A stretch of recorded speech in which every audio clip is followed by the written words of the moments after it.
Jenna, a very good afternoon to you, and thanks so much for your time. And I wanted to talk about this because just the other day I heard a conversation about a friend whose child came out to them as bisexual, and this child is about 12 years old. So the questions that surrounded, or the questions that were sort of whirling around my head were, how do you know? You're 12 years old, how do you know? But we're seeing children younger coming out about their sexuality to their parents more and more these days, aren't we?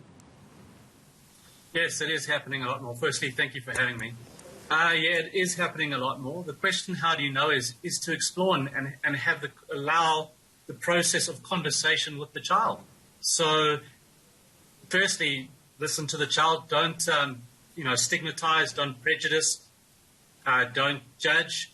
The key is to listen to their story. In other words, to guide the child through the journey, but still have your parental boundaries, and not to pathologize or collude with the child. So you don't want to create the impression that the child is deviant or variant or that there's something wrong with him. Key is not to pathologize, because we live in a world where straightness is the holy grail, and being gay or lesbian or bisexual or non-binary orbits around straightness. And they might have internalized that world. So you want to get rid of that pathologization early on and get into their world and listen to their story and help them through their journey, whether it's taking them to a psychologist, whether it's listening to them, and helping them through their needs.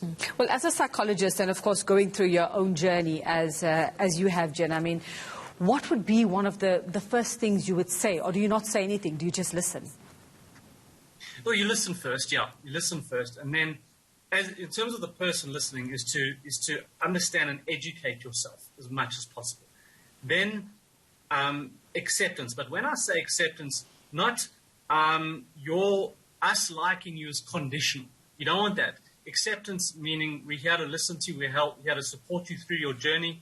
We're here to help you to explain to you what you're in for, but we're still with you in the journey. So, for example, issues of school. Is there prejudice at school? Is there bullying at school? Are they, let's say the kid is a trans woman, like myself, are you ready to come out? What pronouns are you ready for? What is the culture at the school? Is there bullying, or are they more open-minded to it? What about the bathrooms issue? What bathrooms can they use at the school? What about documentation for the kid? What on their ID and passport do they want to change their name and gender marker? Plus there's medical issues. Do they want to go on hormones? Do they want to talk about surgery one day? Do they, want to do hair removal? Things like that. So there's so many things to take into consideration because, of course, there are mental health issues as well. If we don't support them, there's risks of depression, anxiety. I can tell you that in the trans community, the suicide rate is high. So these are the issues to take into account. So if we dismiss this or are judgmental or push shame on the child, there are severe mental health risks. And so that's why we have to be supportive and as listeners as much as we can. Because remember, the child is going through normal development through their teens, and they're navigating their gender journey or their sexual identity journey as well. So that's why we've got to be as supportive as possible.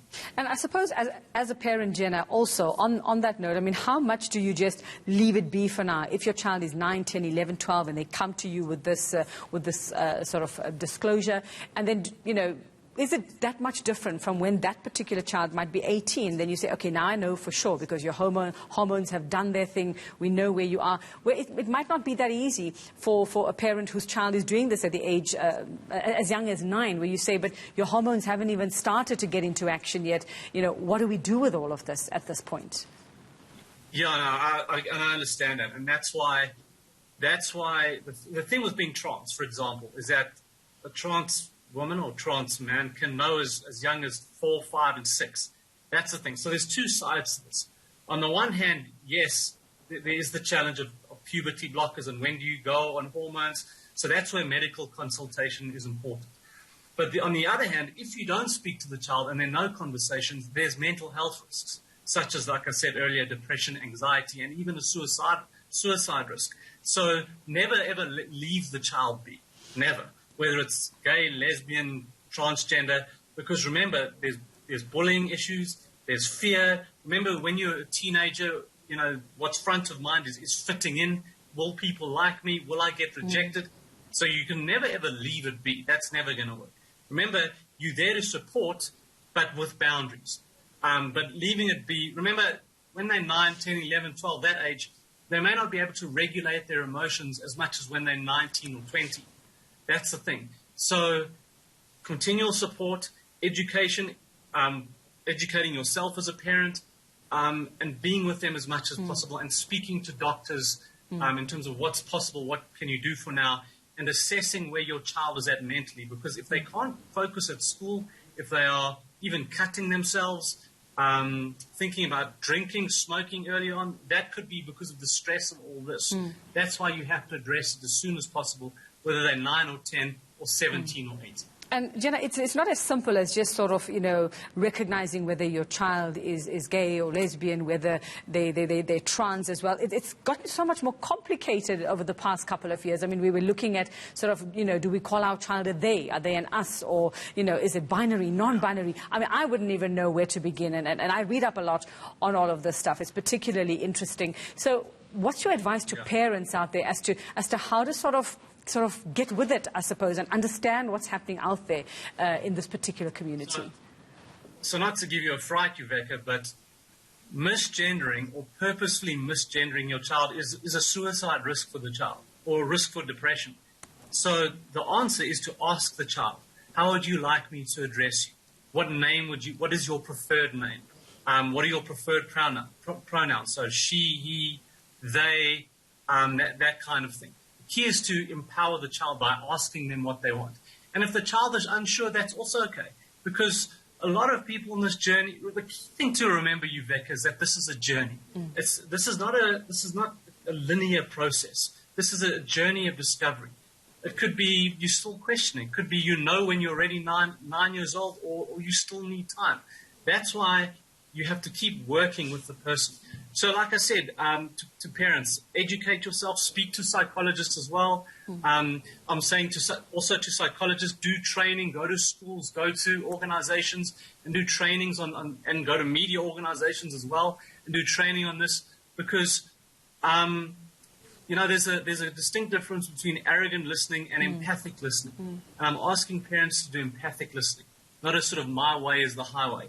Listen, get to know it, listen to both sides.